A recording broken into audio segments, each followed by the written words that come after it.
Hey everybody, it's Rod Wilson again with Diversified Developers. You're on another podcast, and today I have a very, very interesting guest, and I'm actually really excited to hear more about um, this topic. But I have Brian Rainie on with us, and Brian is with Intuitive Methodologies, and Brian is a longtime expert in energy clearing, and probably energy healing, but I should say, instead of me botching this, Brian, why don't we just jump into it? Thanks for joining us today, and let's just start with maybe some background and give us a little bit of your background and then what you do. Terrific. Thank you for inviting me. It's a pleasure to work with you on this. My background originally started in martial arts, and the art form I learned was the original fighting art of the Korean military. And it was energy-based, which is kind of hard to find these days. I spent years learning how to sense the energy of opponents as well as environments so that I could keep myself safe. With the brutality of the art form, we were also forced to learn healing arts because students were getting injured all the time, and if we kept sending them to the hospital, we wouldn't have any students anymore. So there was an awful lot of practice in energy work in both martial arts and healing arts at the same time. Later, I expanded my skills into other forms of energy work, and I've been doing this for over 30 years now, primarily teaching classes to individuals who want to learn these skills. And about 15 years ago, I formally started Intuitive Methodologies, and we're dedicated to the practical use of these amazing skills. And part of that is that we do work to aid in the clearing of energetically distressed properties. And that's why real estate agents call us.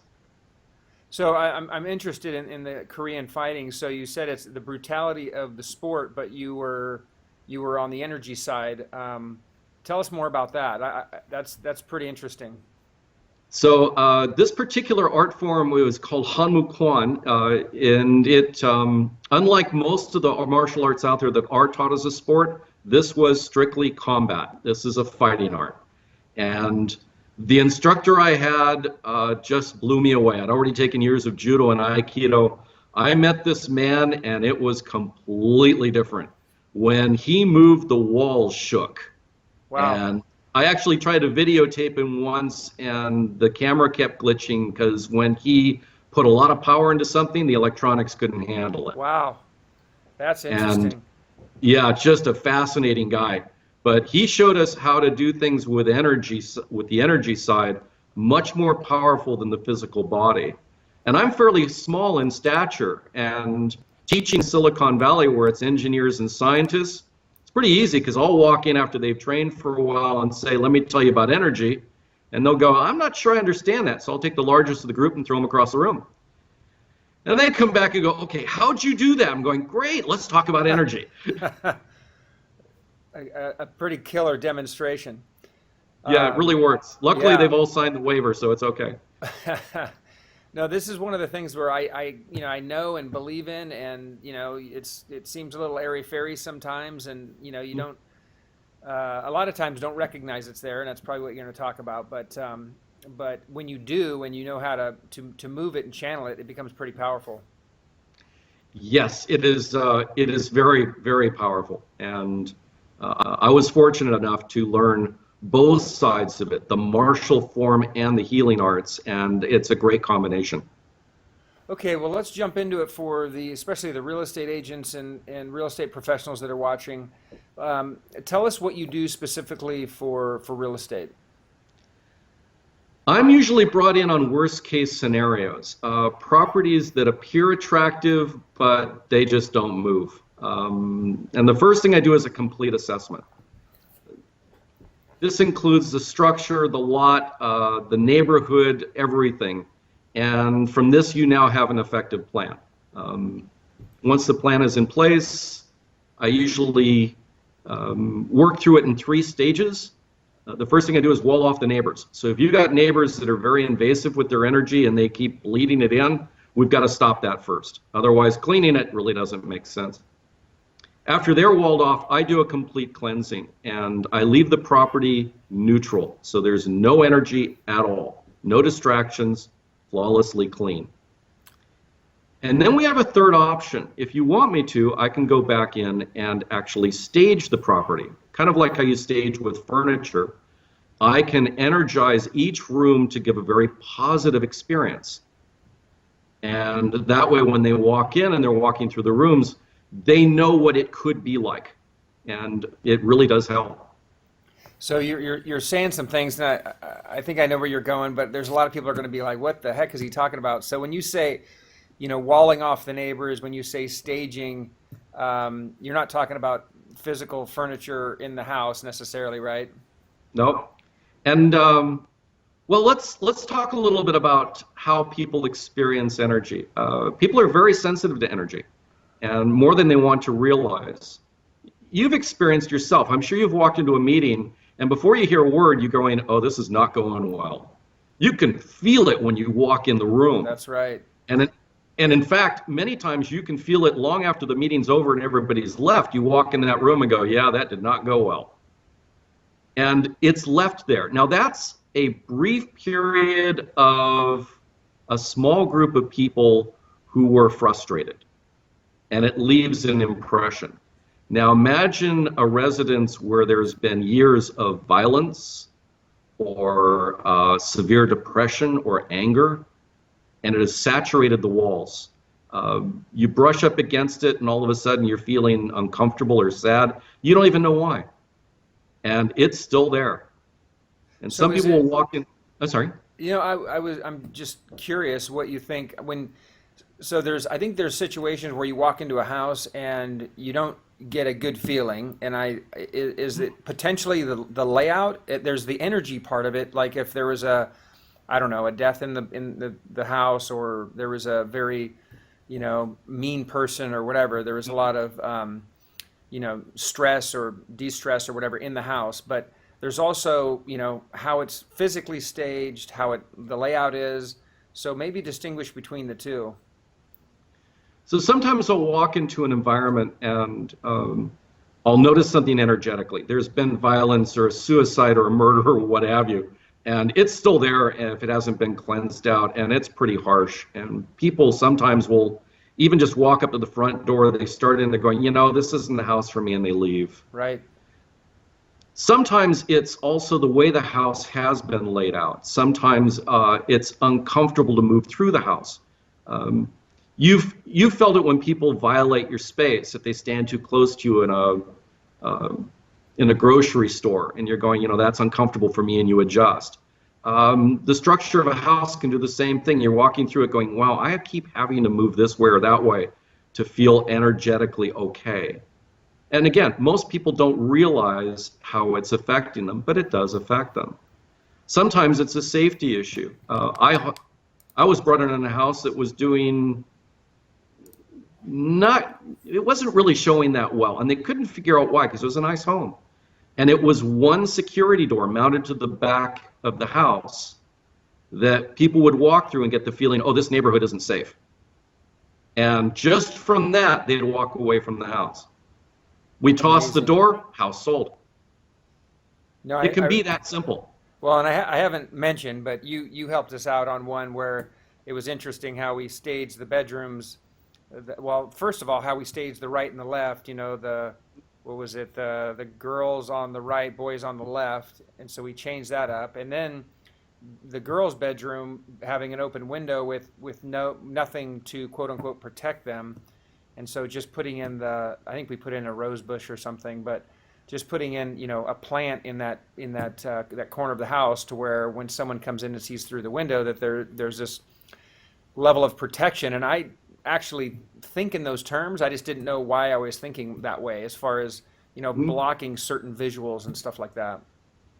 And again, you're right. That's the physicality of it. My martial arts background comes in there really well, because I'm an expert in self-defense and tactics. And so I always look at a house from that viewpoint as well. And I can look at it and say, people are going to walk in here and they won't understand why, but they're going, a girl's room here, this doesn't feel safe. And right. They won't state it that way. And it's funny, if you listen to them, you can hear it in their words if you listen carefully. They'll walk in and they'll say, the bedroom's too small, the kitchen is inadequate. They'll tell you everything they don't like about the house, and usually it's because they don't realize it. A lot of it they're just making up because they just don't feel right. Right. Now, if they walk into a house and they say, we were looking for a larger bedroom, we were looking for a kitchen which was a little bit bigger or had more up-to-date appliances, things like that, yeah, those are real issues around the physicality of the house. And you can see it's worded differently. Sure. They're telling you about what they want versus just going, I don't like this, I don't like that. And oftentimes they just don't know why. Right. No, they don't know why, and then typically we won't, either we as real estate professionals or agents won't analyze it to really figure out where that's coming from and what where we're missing the mark. Exactly. So the other thing, you did a property for us, and it actually did very well and sold for, we exceeded our expectations on the sale. So I believe in it. I know it works, but in that particular case. There was an individual that was living in the house that was there for 20 years. He ended up having to get, and I don't even know if you know all of the background, but the mother, the father had died. The mother was selling some of their real estate assets. He had lived there rent-free for 20 years, and he was she had to get a restraining order against him because he was just such an angry person. So, like you're saying, there was 20 years of anger, and it's impossible to do, but I'd love to just test without you going in what would have happened versus going in, because talk about the level of anger in that home that probably would have affected the buyers. Oh yeah, absolutely.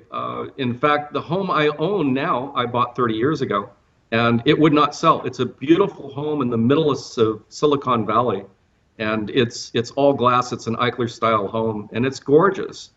And it had been put on the market and taken off and put on the market again.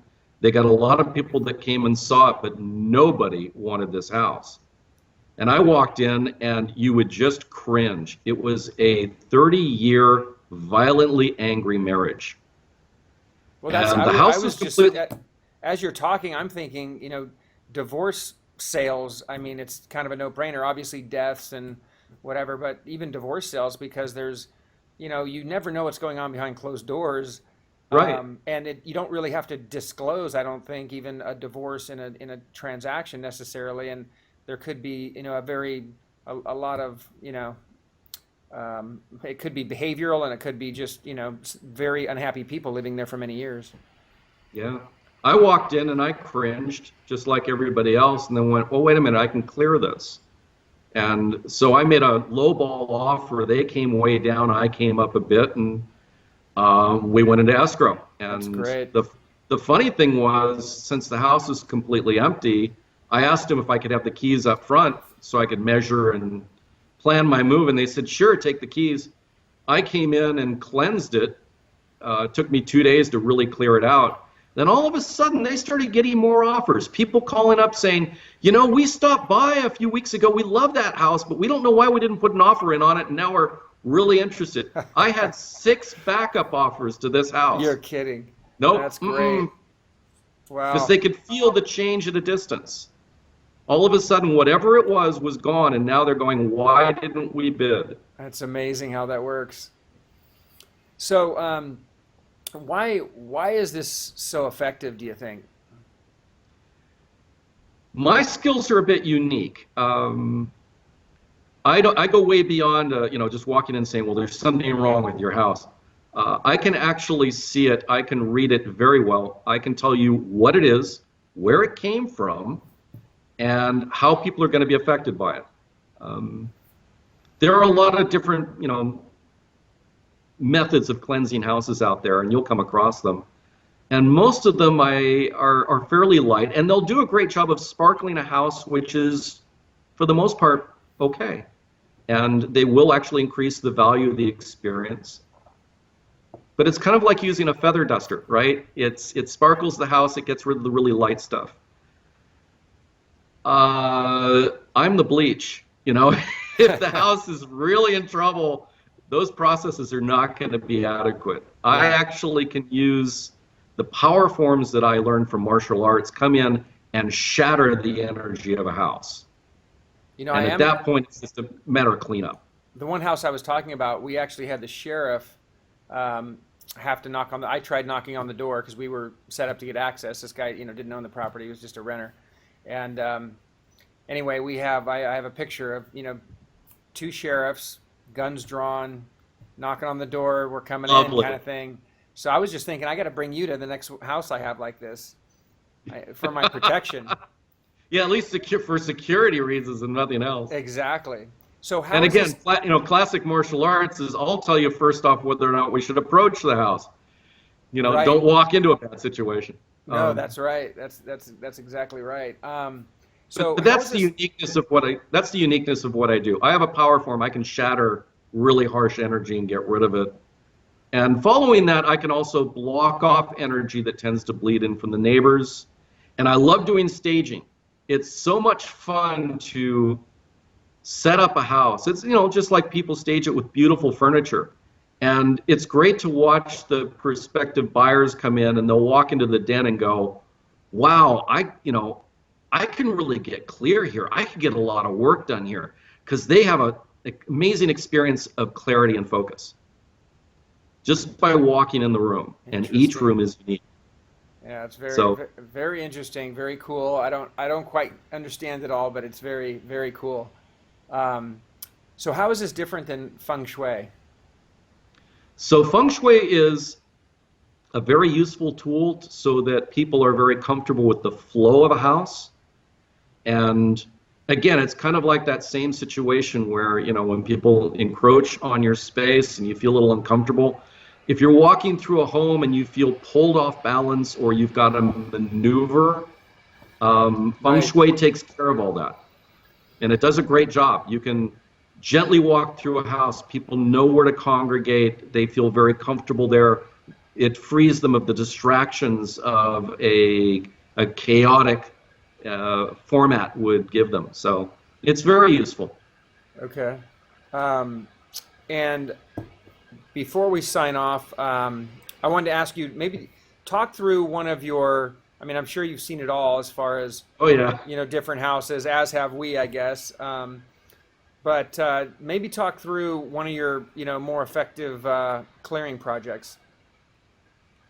I think my absolute favorite is at 1800s Victorian I worked on, and very large house, of course, on a very large lot in a nice area, and nobody would come and see this house. The closest they would ever get would be the sidewalk, and they'd walk away.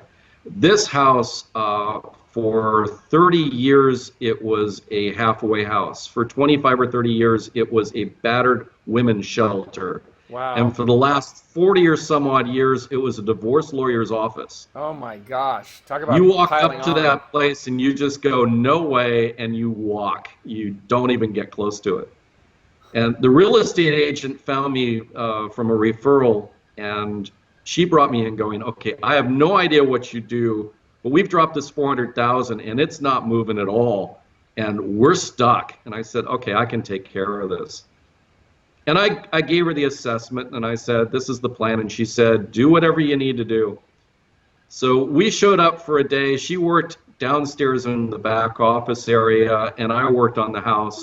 It was going to take 2 days, one day to really clear it and then the other day to do some touch up and do some staging. So halfway through the first day, the entire house shook. She came running out going, what was that? I said, the house finally gave it up. And she said, I'd never seen that before. I said, yeah, it happens from time to time when it's that bad. And she went back to work. I finished that day, and I got most of it pretty cleaned up. It was the end of the day. I found her and said, okay, I'm done for now. She says, terrific. I said, would you like to see what I've done? She says, sure. So I said, well, let's go outside. So we walk out. She stops at the porch, and I'm going, no, let's go out to the street. So we walk out to the sidewalk. We turn. She looks at the house and she says, it looks completely different. I'm going, yeah. I can't put my finger on it, but it's completely different. I'm going, yeah. She says, what's different? I'm going, well, first off, it's not pushing you away anymore. It doesn't feel like it's bulging. It doesn't feel like it's quivering. She's going, yeah, it's settled, it's fine. She says, that's amazing. Huh. And as we're talking, this guy's walking down the street, and he sees us, so he walks up to us. And he turns and he looks at the house and he says, what a beautiful home. And she turns to me, she says, are you kidding me? Really? I mean, come on, really? I'm going, yeah, this is what I do. That is awesome. And the Yeah. house sold very quickly. Well, what's interesting too is she must have been able to kind of tap in. I mean, sometimes, you're not sure, you don't really feel it, but it sounds like that was a pretty extreme case. Oh yeah, and again, I'm usually brought in on those. Yeah. If it's just a little off, you're not sure, bring me in, I'll assess it, tell you what's going on, and if you have an issue or not. And if you know it's bad because of, if you know the history at all, bring me in. I'll tell you what needs to be done, how bad it is, what it's going to take, and you clean it up, you stage it nicely, and there are no longer any issues. No, that's great. Well, thanks a lot for your time, Brian. This has been awesome. Very interesting topic, and for those of you that are watching, I mean, I've worked with Brian. We've had some pretty major successes, and obviously I know and believe this stuff works. So it's Brian Rainie with Intuitive Methodologies. I'll have all the contact below the video here, and we will catch you next time. Thanks again, Brian. Terrific. Thank you very much.